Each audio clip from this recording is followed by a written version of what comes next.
Behind every mission, there's a plan. Behind every plan, there's a soldier, training, leading, and getting the job done. This is the Kentucky National Guard's G3 Podcast, where we share the stories, lessons, and leadership that keep our Guard always ready, always there. Welcome, hello to the G3P Fix Bayonets. I'm your favorite podcast platoon sergeant, Sergeant B. We're here today for I'm going to call this the Hip Pocket Podcast today. A little change up from what we've been doing. It's something that, to me, personally, we needed to do to bring attention and awareness. It will focus with the training, but also of, hey, that upper mobility for these junior enlisteds, for these young NCOs like myself that are available to be promoted. And it's a big thing is always questions of how do I get promoted or how do I move on or advance in my career, which we all want to happen. And so today we're going to kind of bring in and talk about that EPS list, right? I can't spell it, but that's what we're going to be talking about. And everybody knows that word, everybody in the military, but we're going to bring in somebody that can explain it way better than Sergeant B can. And with that, we have Master Sgt. Michael Meredith. Welcome to the podcast. I appreciate it. I'm excited to be here. Enlisted Branch NCOIC. That's here right. With the G1. Yes. So G3 hosting G1 today, and we're going to talk about that promotion list, right? That's right. How people can advance themselves on that list and get promoted to the next rank. More money, more. Don't get me wrong, more responsibility. Right. But for not to stay stagnant, to get those young leaders to get promoted, and that's what we're focused on. So, but let's start off with you, Master Sergeant. Okay. So we're here. Let's talk about where did you begin in your career? Was you always in the National Guard, or did you go to a different branch? Or Yeah, so I enlisted in 2006 in the National Guard. I was split ops, so enlisted my junior year of high school. Went to basic training, Fort Benning, Georgia. Okay. Came back for my senior year, and then went to AIT at Fort Jackson, South Carolina, and became a 42 Alpha. Right. And it was just one of those things where, I grew up with my mom and dad, always working in retail, one at Walmart, one at Kmart. Okay. And dang, that's a clash. That's like right, Louisville, Kentucky right there. Exactly. What in the world? But I grew up watching them struggle, watching paycheck to paycheck. Right. Now, don't get me wrong. They did everything in the world to provide for my sister and I growing up. And work ethic is one thing that both of my parents have. Mm-hmm. But I just kind of reached that point in my life where I said, man, I don't want to live like that. I want a job, a career with purpose, and the military was that natural path for me. Right. So that's kind of how I ended up in the military. That's awesome, though. And you talking about that, I think that's a very key point of even in nothing about your parents or anything, but some people find themselves in tough situations growing up. Mm-hmm. Maybe they only have one parent or and stuff like that, but I think a lot of people have that drive. They want to do something unique. They want to do something with their life, right. and sometimes it's the card you're dealt. But you have to play your own hand and what you can do with it. But one thing you mentioned was that work ethic. They were grinding no matter what. Absolutely. They grinded, make sure y'all were provided for, and it seems like that drive kind of stayed with you for this. Oh, for sure. Yeah, I wouldn't be here where I'm at today if it wasn't for that's that. great. For my parents. Absolutely. But okay, so did you? What made you, I guess, go to the recruiter? I always like to ask this question, see the story. Did somebody serve in your family? What's the history on the military side thing? Interesting story. So both of my grandfathers on my mom and my dad's side served in the military. Okay. But for me, it was I knew like sophomore in high school I was going to be a Marine. I was joining the Marine Corps. Right. So when I went to go enlist at 17, turns out you got to have parents sign for you at 17, right? Got to sign that damn permission slip. So and that was one of the things where in the height of Iraq and Afghanistan, my mom was just not having it. Okay. And she happened to be going back to college at the time, and she had a National Guard recruiter in her class. And she made me a deal and said, hey, you talk to the National Guard recruiter, see what he has to offer, and if you don't like it, I'll sign for you to go join the Marines. And it was one of those things where my National Guard recruiter vested so much time and effort and energy into me. It was an easy choice. I just decided the Guard was the way for me. Okay. Yeah. Yeah. So you still remember that recruiter, I guess? I do. A lot of people always do. He's long gone and retired now. Yeah. But yeah. Well, good for him. But you said invested into you. What did you mean by that? Did you just keep constantly reaching out? Was it something that? Not even that. It was more than that. So When I was a freshman, sophomore in high school, I was every bit of 270 pounds. I was a big dude. I got you. All muscle. Yeah. I got you. And did you say all muscle? Yeah, no, far from that, man. Hey, man, 50 Cent, Fat Kid Loves Cake. I'm the same boat. I'm the same boat. So even though I knew the military was the route I wanted to go, Right. I had tons of work I needed to do. You knew. Right. I had a lot of work I needed to do to even meet enlistment standards. Right. And once I established that relationship with my recruiter, I mean, he was picking me up after I got you. school. Okay. Saturdays, mornings, he was picking me up, and we were either going to the gym or going for That's a run. great. And just that level of personal investment in me and yeah. making me feel like I mattered. I was like, all right, man, the National Guard it is. That's no brainer. Putting that time in. Yeah. And that's because I've heard similar stories like that too. And even nowadays, some of the recruiters will push out. Even social media is a big thing, so it's like, hey, I'm gonna do this workout at this gym if anybody wants to join, and kind of get that social aspect with the kids per se from high school or even people that's been thinking about joining. But just to hear that perseverance from him, I mean, I guess. Even on top of that, just stepping back and looking, not only, was it he was invested in you, but that was kind of your first picture of an NCO, I guess. Yeah, absolutely. And him taking his responsibilities and showing up and putting in that work. Showing me what it means to care about your soldiers. Yeah, 100%. Oh, that's amazing. Well, that's good. So you joined in 06. You said you went to Fort Jackson, became a 42 Alpha. Is that the only MOS that you have? No, so I've have 35 Fox as well, but that was picked up later on in my career. I got you. Yeah. So...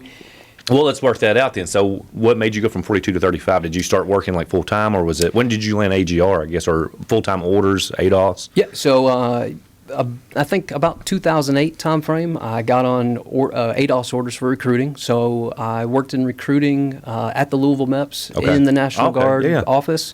Did that for a short term, and then in 2010, I got my first AGR job as an admin NCO for the 223rd MP Company. Okay. And then...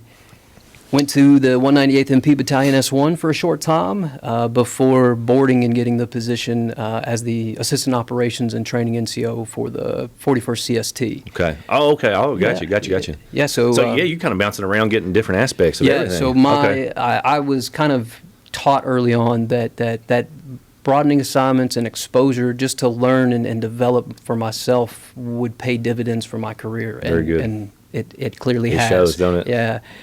So on the CST for about 4 years, and then boarded again and got the Readiness NCO position for HHD 75th Troop Command. And that is where I picked up 35 Fox. Okay, what's 35 Fox? Intel Analyst. Okay, yep. All right. So I was the Readiness NCO. What am I thinking right now?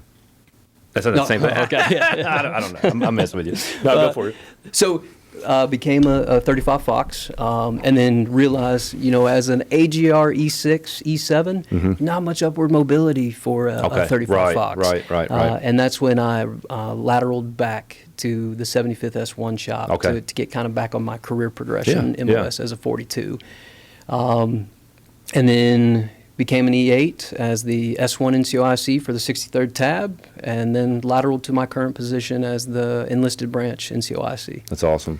Yeah. Well, and you hit on a good point, and I think it's a very great point. I want everybody to listen out there, especially if you're full-time.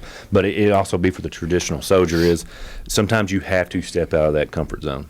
And I think that's a big thing that I would like to harp on. I did it myself. That's why I'm in this position as we speak.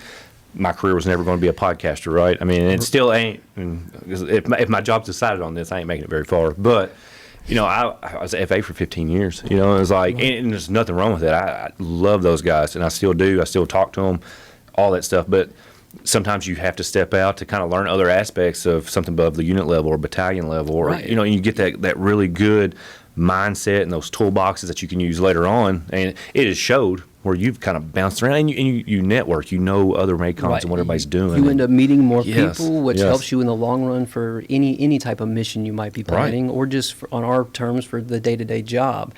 And then just to understand more aspects of our organization. Like the CST is its own little intricate, small team that no one knows anything about.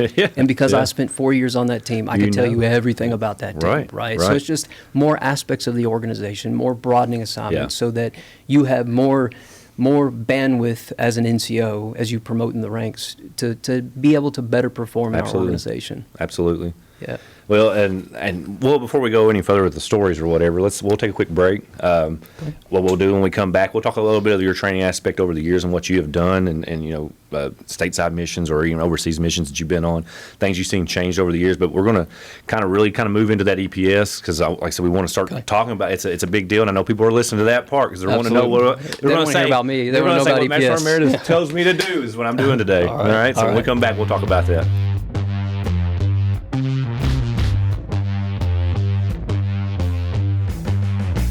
So, Master Meredith, let's talk a little bit about some of the positions you actually have been in that you're more focused to that 42 Alpha side of things. So the admin world and stuff like that. But what was something like stateside deployment that you've went on that you've kind of here recently got a little bit of experience from the last couple of years that's kind of opened your eyes to other aspects? Yeah. So really, even more so to that note. So talking about that going into discussing EPS. So when I was a E7 at the 75th Troop Command, and I knew I was coming up on eligibility for E8, I did a deep dive into my own record, and my thought process was, what am I missing? Where are my gaps in my own record that I need to fill? Gotcha. Doing that first, and then kind of looking at my peer group and saying, okay, what might they have that I don't have that I can do to try to become more competitive? And at that point, it was like a bright light bulb that couldn't go out. It was obvious. The only thing I didn't have was a deployment. Okay. But real quick, I like how you brought that up. You did it yourself. It's right. Your career, and so we always try to tell soldiers there is assisting, processes along the way. Your training, CO readiness, your admin, but it's your responsibility to look at your career and look at those shortcomings or where you're missing out. So you saying that Absolutely. you took the reins, you found out, hey, this is one thing I might be missing, and then right. So if I care more about your career than you do, that's a problem. Right. So you have to put forth that effort to do that self-evaluation. So at the time, and as luck had it, or as God had a hand in it, the first of the 149th Infantry was preparing to go to Kosovo. Okay. And I jumped up and down and said, "Let me go, please." So I ended up going as a part of their Battalion S1. Okay. And spent all of 2022 in Kosovo. And it worked. The methodology and that thought process worked, because as soon as I came back from Kosovo, that next promotion list published. And it was the first time I was eligible for E8, mind you. Okay. And I was number 1 on the promotion list. So putting forth that effort and scrubbing your own record, finding those gaps, where do I need to improve, truly pays off. So and proof's in the pudding. Like it worked. And that's a great point with. I get it. You're like, I need to go on this deployment for my upper mobility, for my career. And by doing that, not only did it help with your EPS, I'm sure you got good training from it. Right. It was very good networking because you went with somebody else. Yeah. There's lesson learns. All that aspect of this really was kind of, whittling you a little more lethal, right? Right, But absolutely. also taking care of your career by doing that. Yeah, and the other side of it too was, I looked at it as well and said, man, I don't want to spend 20 years in the military in this thing that I knew from in high school I wanted to be a part of, and then look back on and say, man, the one thing I never did as a soldier was deploy. So that was another big part of it too, just for me personally. Right. It was a fulfillment of something I wanted to accomplish in my military career. So yeah.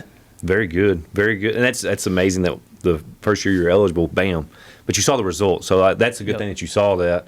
I'm sure it was very encouraging, and you're like, hey, I'm going to stay on top of this with that. So yeah, and it validated what I kept preaching to soldiers was you got to look for these gaps. You got to find the things that you're missing in order to be more competitive. And to your point about sharpening your skills and gaining more knowledge, right?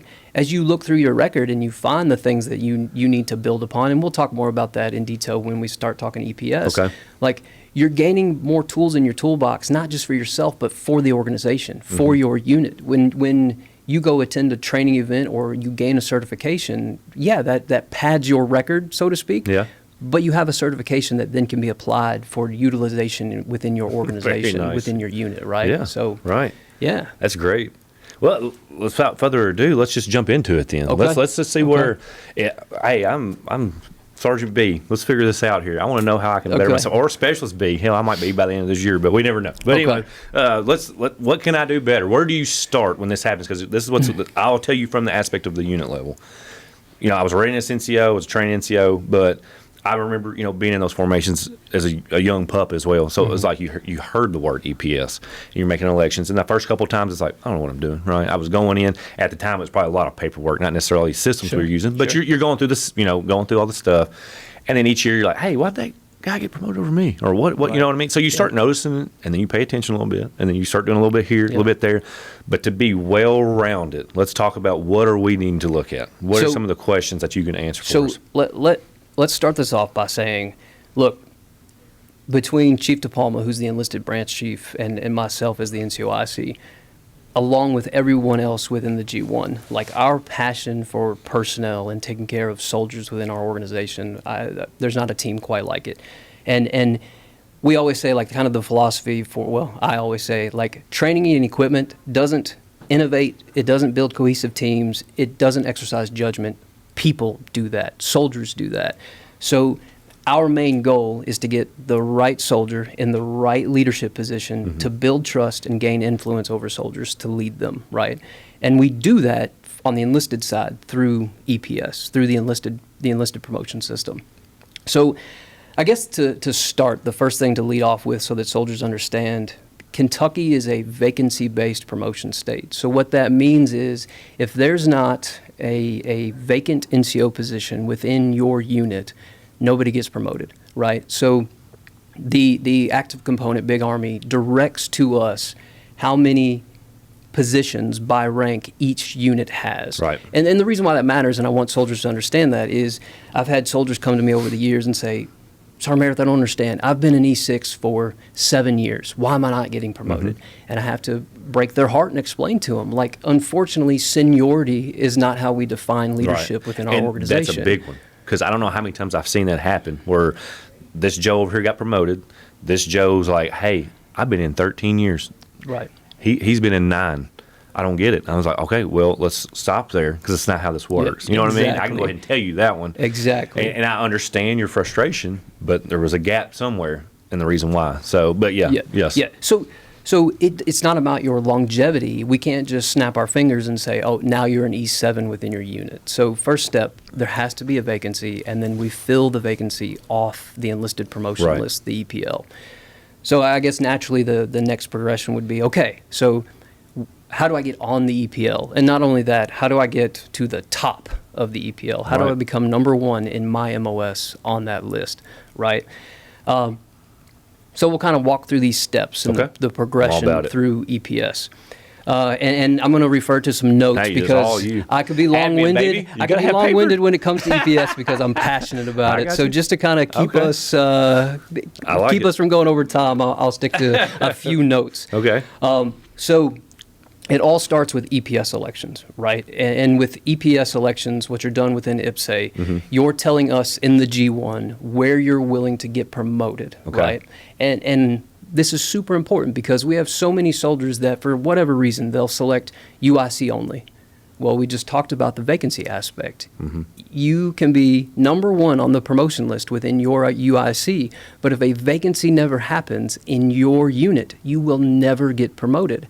And we will skip right over you. So you could be an E4 31 Bravo, and an E5 31 Bravo can become vacant, and you can be number 1 on the list. But if that E5 vacancy is not in your UIC where you told us you wanted to be promoted, we skip you, right? And you got to think about it. Like, we're managing the careers and progressions of over 5,000 enlisted soldiers in our organization. So there has to be some streamlined process to be able to do this. And IPSA elections is how we start. So, okay, let's talk about the elections. Okay. You're talking about they choose UIC only, and that was the whole point of us talking about broadening out. Don't be scared to go places or whatever, because that's where progression will happen a little bit quicker if there's not vacancies in your formation at your unit.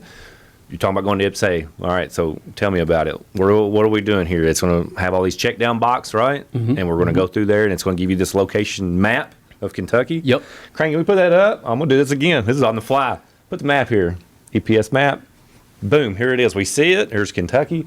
All these numbers right? Yep. So we have 8 regions. Okay, 8 regions. I'm pointing at region 1. Line that up, Crane. You got it. All right. So we got the regions. Right. What are you choosing by those regions? What are you saying you're going to do? So there's a couple of options, right? So if you elect to make region elections, and an example why a soldier might do that, you might be saying, well, I'm willing to take a promotion within these particular regions in Kentucky because they're closest to my home of record. Right. So this is as far as I'm willing to travel for a promotion within these regions, right? Your other option for elections is by command. So UIC only, battalion only, brigade only, statewide. So if you say battalion only, that means you're telling us no matter where the vacancy is within the state, as long as it's within your current battalion, you're willing to take a promotion there. And another aspect of that, in terms of making smart elections, you have to know what is within your organization. So, for example, if you're a 17 Echo, if you're an electronic warfare specialist, and you say battalion only, you should probably make sure there are other 17 Echo positions within your organization before you say battalion only, because you'll never get promoted. Right, because some of them top out and they don't have those next. The next ranks are at a different battalion or brigade level. Yeah, and a recent tool that we developed within the G1 that's available now through Teams is a tool to help soldiers make smart elections. So readiness NCOs, I'm sure we have a couple of unit leadership teams that have access to the G1 Teams channel. Mm-hmm. You can go in Teams, you can look at this map that we've built where you can see by MOS, by region, where positions are throughout the state, so that you can make those intelligent, informed elections. And that's live and available right now. And then we'll make sure, once we publish this, that it'll be in some of that description and stuff, so people will know as well, because that would be a handy tool. Yeah, absolutely. Yeah, absolutely. Okay, so we make our elections. Yep. This is where we're saying we're going to go, right? Yep. You're going to click that button. You're going to say, all right, confirm. So you've done it, right? So if a soldier is like, why am I UIC only? Then there might be an issue, right? Yeah. Hey, we need to look at this, because if you're willing to go here, you only got USC only, there's something in IPSA we got to fix. Yeah, so something in IPSA we got to fix, and then our backup is a hard copy 4187. Right, so sign off on. Technology can flaw sometimes, but that piece of paper where you circle yourself for elections and you sign it, that's the backup. Very important. Right. Everybody listen to that, very important. Yeah, so when you're doing the 4187, make sure what you put on the 4187 matches what you elected in IPSA. All right. Yep. So step number 1, that 4187. Your IPSA elections and the 4187, okay? And then the next piece, the next layer to this to talk about would be the types of boards. So we have 2 boards within the state, semi-centralized and centralized. So your semi-centralized boards are for what we'll call junior NCOs. So E4 is going to E5 and E5 is going to E6s. Okay, that's semi. There you go, okay. So your junior NCOs. And that board is completely administrative. Mm-hmm. So it's solely based off what points you have within IPSA, okay? And we can talk through some of those categories of points, right? So for your point maximum for semi-centralized is 800 points. And in Kentucky, we've established a 20-point minimum. So you have to have done something, some contribution to your unit to at least achieve 20 points. Right. And then, just so everyone knows, the point cutoff going into the FY27 is 5 February 2027. 5 February. So as we talk about this, soldiers have from the time of this podcast, right, to 5 February 2027 to maximize their points. Okay. To a possible 800. To 800. So your categories would be weapons qual. Okay. AFT. PME, so your primary military education, and the big points there is if you're an E4 competing for E5 and you go to BLC, you get an automatic 150 points. Just by going. And I think that's a big thing to kind of harp on, because we know how these schools have they always change. You got to have this before you get promoted. And then it's like, no, you ain't got to have this before you get promoted. Right. But the encouraging part of this is if you do it, 150 you points. Get points. Right. Right there. And the same thing for E5s. If you're an E5 and you go to ALC, automatic 150 points. Yeah. Right. So if you're leaning forward and you're being aggressive and trying to be promoted, ask to go to school. Mm-hmm. Right. And then resident training. So that is ATARS courses outside of requirements for your MOS. Got you. Promotion points. And so that's the thing I want to talk about as well, because I've always heard, about those and try to push those to soldiers, that of course, with we talked about marksman, how well you shoot. So just know, expert, sharpshooter, all that counts as your EPS points, right? Different points. Same as the AFT. If you go out there and you're just doing the minimum, just realize you're getting minimum points for certain categories. So you want to work on your PT, work on being physically fit. But with this, you're talking about these courses that you could take out ATARs is just something that's totally different than they're probably not going to have them at drill waiting for you. This ain't like some of those Army Warrior tests we check off, right?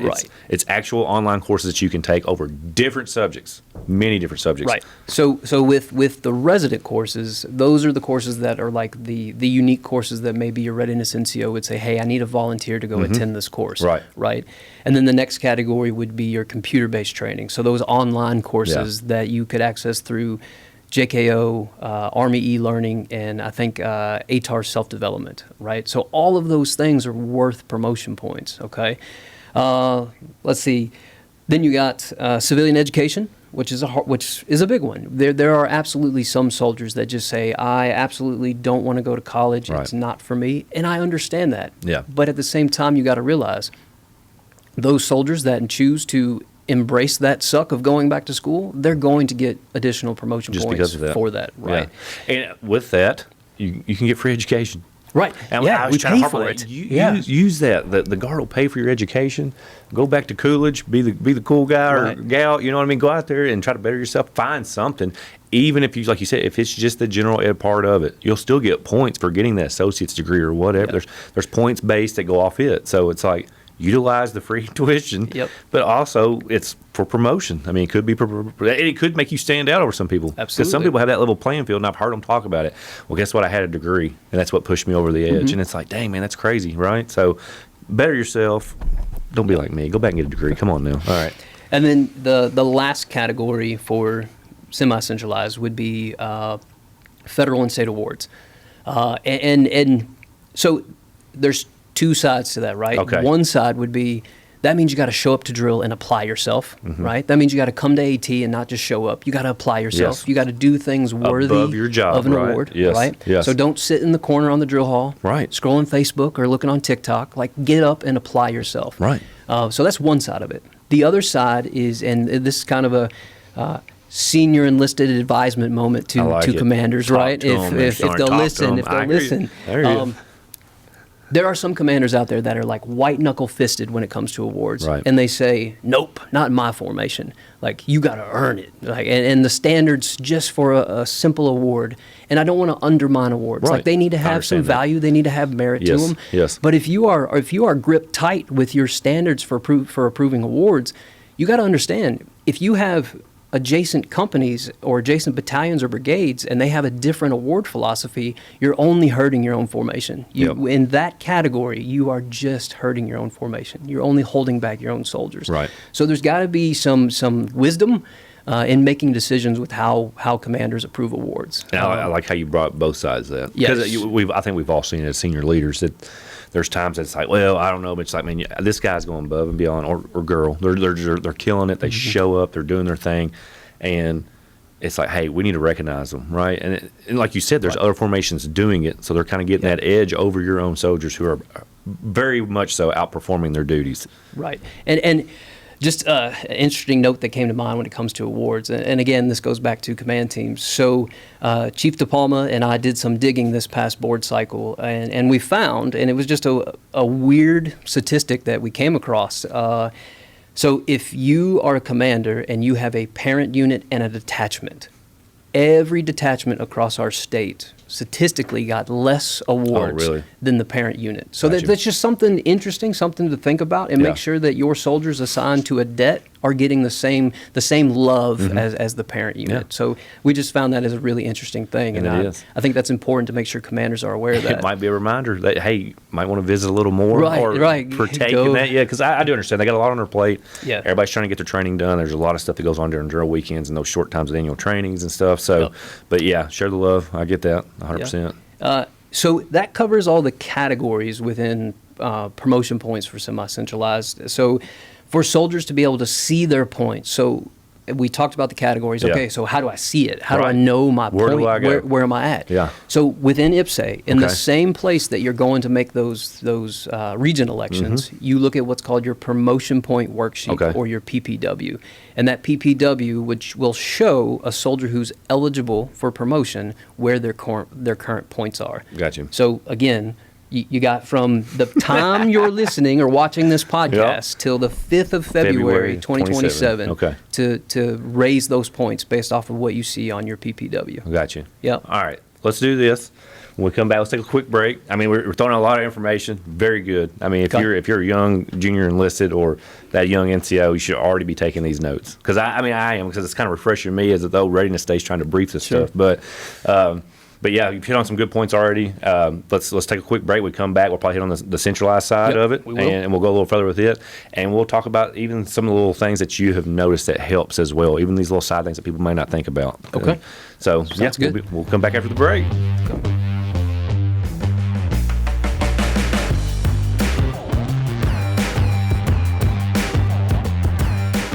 Welcome back to the G3P. I do a lot of finger pointing, Master Sgt. That's just like my thing, I think. Anyway, if you're watching, you notice it, but if you don't, I do the fast guns. Shout out, I miss Benita here at the Joint Force Headquarters building. The cleaning lady, nice lady, love her. Got to see her a while ago. She's it's just a great job. Shout out to you. You're making this place, as Paul would say, like, it smells good up in here. But so we're coming back. We are talking EPS. Yep. We have kind of covered a little bit of your life story, military history. We've talked about the semi-centralized board, and that was the E4s and E5s, correct? Right. So let's talk now about the centralized board, and that's going to be the E6s and above, correct? Yeah, That's where we're at. so All right, let's go centralized for it. boards is we'll just refer to them as senior NCOs. Okay. Just we'll keep it easy. So all your E6 and above, right? And it's important for soldiers to understand this board is different. It is not conducted in the same way as the junior NCO board. Right. So semi-centralized, all point-based. It's just what's your points in IPSA, and then we generate the promotion list and rank it top to bottom off those points. Mm-hmm. Centralized boards are conducted drastically different. Okay. So centralized boards, we'll sum it up and kind of paint the picture of how it works. Talk to me like I'm silly. All right, Oh, I so- went different on you. So we bring together a panel of board members, and we select board members from across battalions, across brigades, from a variety of MOSs, male and female, minorities, and we get the total population, right? And we bring them and we put them on lockdown at Wiffertech for a whole week.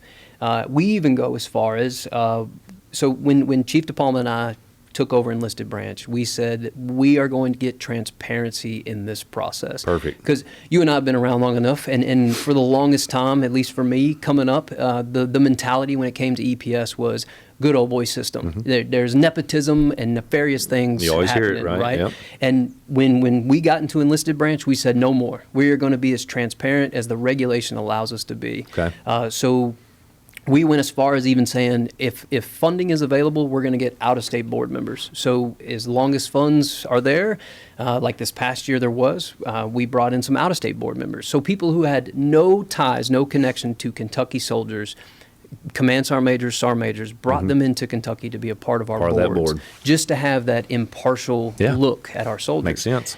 So we bring the board members in, we put them on lockdown at Wiffertech, and their sole job for an entire week is just to evaluate our soldiers. And the evaluation happens in a system called Army Selection Board System, ASBS. Okay.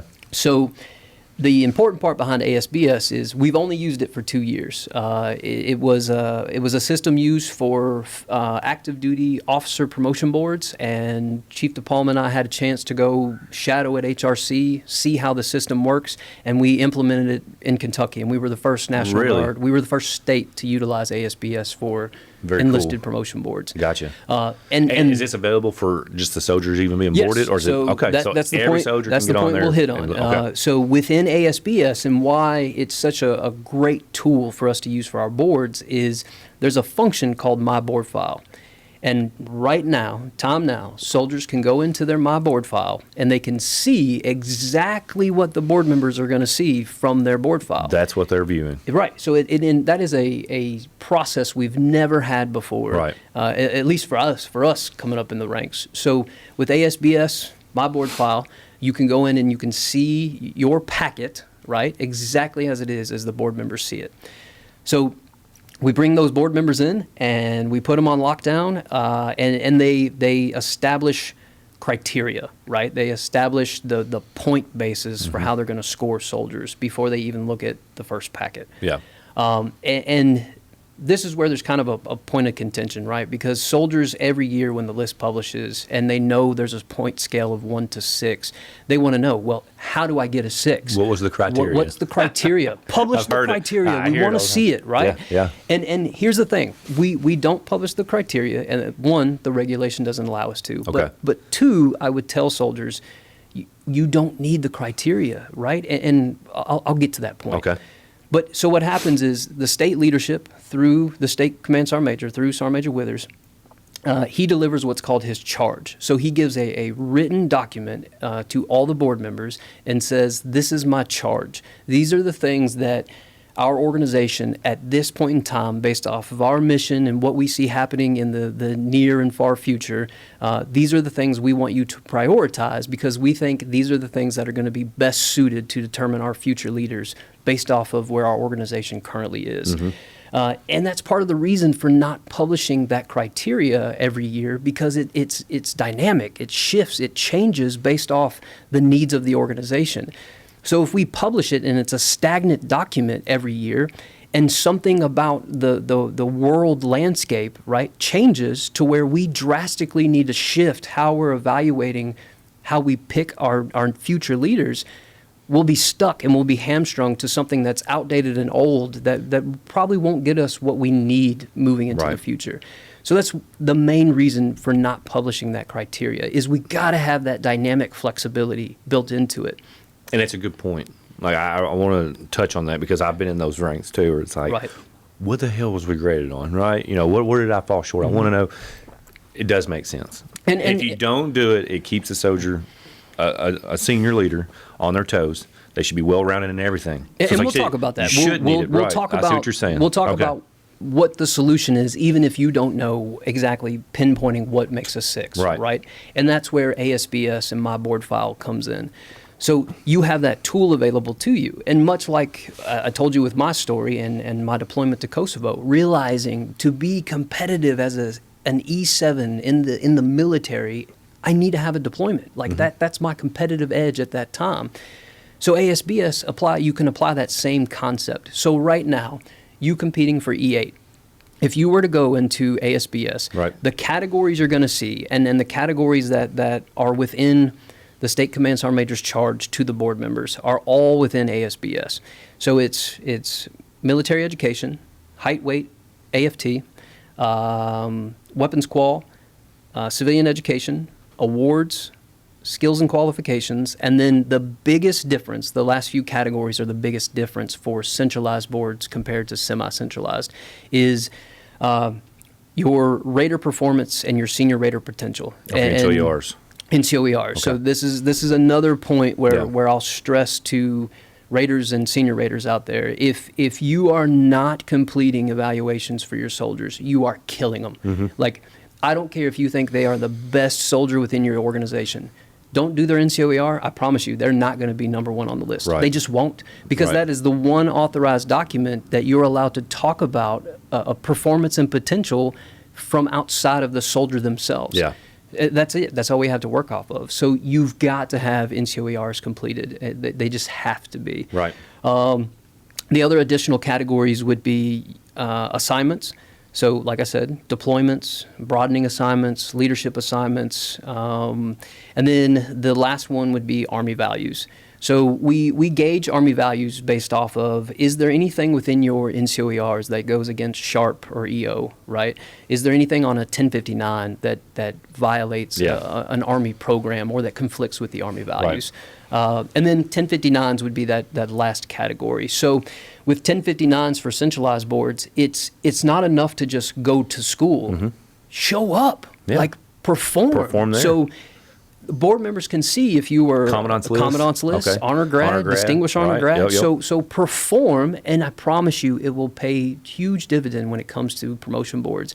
And you can see that when you go into your My Board file, you'll see all those details. You'll be able to scroll and see any 1059 or NCOER that you signed in EES. Okay. Right? Yeah. It's pulling that Yeah. data right into ASBS. Got you. And you'll be able to see was I a What is commandant's it? list? Yes. Like, are those things that Very I cool. earned showing in my record? Yeah. I saw badass in mine.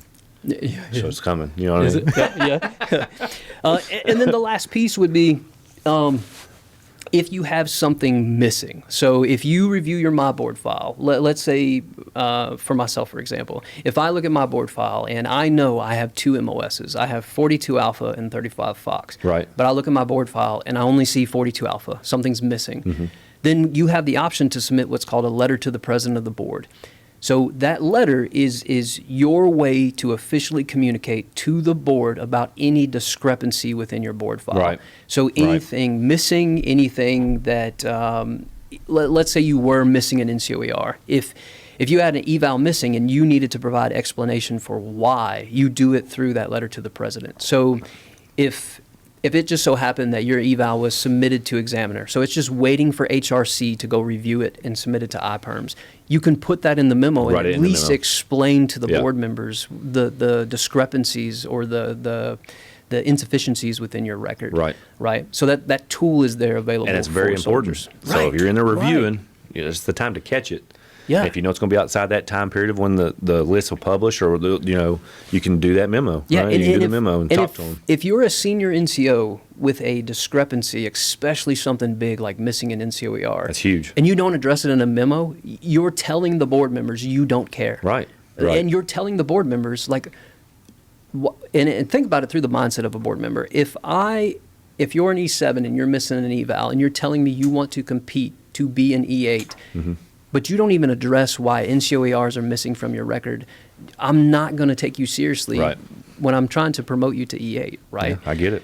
So when you take all those different fields for the centralized boards, all those different categories you see in your My Board file, and you start thinking about that scale of 1 to 6, like how are they doing this? Yeah. I would tell soldiers, don't get so focused and caught up on what's a 6? I need to know the 6. Look at your My Board file and look for the gaps. Look for the things that are missing. So, example, let's say you're an E7 and you look in your My Board file and you look at your qualifications and skills. So, ASIs, SQIs, those are your like badge producing courses, airborne air assault, and EO. Victim advocate. So there's a whole list. There's hundreds of ASIs and SQIs. So if you're an E7 and you start looking at your record and you're saying, man, how do I make sure that I am high in all these categories? How do I get closest to a 6 as possible? Well, that's one of the things. If you see a gap, you have no ASIs or SQIs, guess what? The rest of this calendar year going into next year, find a course that will produce a qualification or a skill. The easiest one I would tell soldiers to go to talk to their readiness NCOs about is probably battle staff, right? Like go to battle staff. That produces you an additional qualification. And again, it's not only like padding your record to get you top of the list. You're gaining a skill and you're gaining knowledge that you then bring to the table. You become a force multiplier for the organization because now you know how to run a talk. And that's awesome. Right? So, I mean, that's what I'm saying. And we keep harping on it is, yes, we're padding the stats. I understand. Yes, you want to do the Love Me binder, all that stuff, whatever. Yep. And you're helping your career, but you're gaining stuff in the process. You're not just doing this just to do it for these points or whatever. It's like, once again, it's whittling you down to the spearhead, right? To the organization. Yes, Absolutely. and it's making you more dangerous out there in the lethal world, right? We got to better yourself, keep pushing yourself. Yep. It's one of the things you can do. So I get that. And I understand. I am not going to satisfy all soldiers by telling them you're not going to see published criteria. But if you at least listen to what I'm saying, take time to actually review your My Board file. And again, going back to talking to unit leadership and commanders and first sergeants, you also have to allow within your training schedule soldiers time to review their My Board file. Like, it's not enough to say, well, when we're done with training down at Wiffertech in the evenings, they can review their My Board file. Come on, you got to be realistic. Give them time when their minds are sharp. Be intentional about scheduling that time in your training plan so that soldiers can actually take EPS seriously. So we can't spend time doing a whole podcast about EPS, but then we have command teams that aren't also contributing to the efforts so that our soldiers can perform well when it comes to these boards. So I think I've hit You did a great job. a lot of the content. Well, let's just go from here, though. So we talked about the semi-centralized board. We talked about the centralized board. So when we were talking from E4s and up, right, how we get promoted. And can I talk about yours? What's that? What's happening for you in the world? Okay. Yeah, big announcement. Sure. And this was just a couple days ago. Tuesday as the Tuesday. filming of this podcast. Yeah. All right, I got so you. The ink is still drying. So somebody checked his profile, his ASBS, did I say it right? Perfect. Yep. He went through all his stuff, checked all the box, bam, and he's getting ready to be, you're going to be the next Sergeant Major for the G1, right? Yep. Congratulations. So came out number one, not only number 142 Alpha, but the number one E8 on the 00 Fox list. Right. And was selected to be the G1 Sergeant Major. So that is awesome. Great news. I appreciate Couldn't happen that. to a better person. I very, very much so. And telling on myself that my wife, most people know, you know, we're a dual status. She's at M-Day. You were, at one point, you were her NCOIC over at 6th Tab. So it's like I kind of put the face, once I showed up here, and I was like, oh, I remember Master Sgt. Meredith. So, but hey, congratulations on that. That's very awesome. Thanks, and Sergeant B. what better time to be talking about EPS than this happened. So, but yeah, no, I think you've hit some great points. I think this is something that the soldiers will put in their toolbox because it is hard. Like you said, there's a lot of training that goes on in a unit. I understand it. I've been there. We got so much to get done, and there's a lot of admin. We all know there's a lot of admin, but with that, if a unit is kind of needing help, and I know like their battalions and their brigades have those 42 Alpha teams, is there something they can reach out to you guys and kind of help mitigate? Because I know sometimes we've reached out and got SRP teams to show up and help us with SRP or something like that. Is there something still available as far as doing stuff like that with the G1? So a bit of a public service announcement, especially with AT season coming up. Within we have a SRP request form, request form that is submitted to the G1. One of the blocks on that form is Enlisted Branch. Perfect. So if you're a unit prepping to go to AT and you want Enlisted Branch to come out and give an in-depth brief on EPS, because we just scratched the surface here. Right. So if you want that in-depth brief and you want it from the subject matter experts, Sergeant B will be there. Sergeant B will be there. Yes, not me. Sergeant B. So EPS or EPM will come and we will give a brief to your entire battalion, to your entire brigade at AT, if that fits within the training plan. So it's absolutely available. And that's the whole point, I think, is what drove this podcast is not only talk about these stories, get out information, but give you some tools. Right. So, I mean, with that, I'll work with you offline. Maybe I'll get that form and we'll publish it with this episode, or they'll know where to find it and get that help. Because, I mean, like I say, I know what's on the plates of everybody. We're busy. We're trying to get things done. But it's a big deal to keep not just morale, but this is their careers, right? And we want soldiers to take care of themselves, but also we're here for them as well. But I think, we just scratched the surface, but I think this has been very enjoyable to hear. I know it's a little bit different pace of our other podcasts, but a lot of information just in that short amount of time. So, Master Sergeant, I appreciate you coming in today. Yeah, thanks for having me. I appreciate it. Do my thing here. Want to give you a little gift. You put awesome. this on your desk down there. You tell people where you've been. Absolutely. That's the G3 Podcast Fix Bayonet coffee mug. We all drink coffee. Awesome. Or if you don't, your Red Bull or whatever, put it in that cup. Make it look sexy. Will do. And let everybody see it. But with that, like I said, appreciate you coming in today. Appreciate everybody tuning in and enjoy life. Be healthy. Stay lethal. We'll see you on the next episode. That was great. Thank you for joining us on the Kentucky National Guard G3 Podcast, where we bring you the voices and stories behind the mission. Stay connected, stay ready, and we'll see you on the next episode.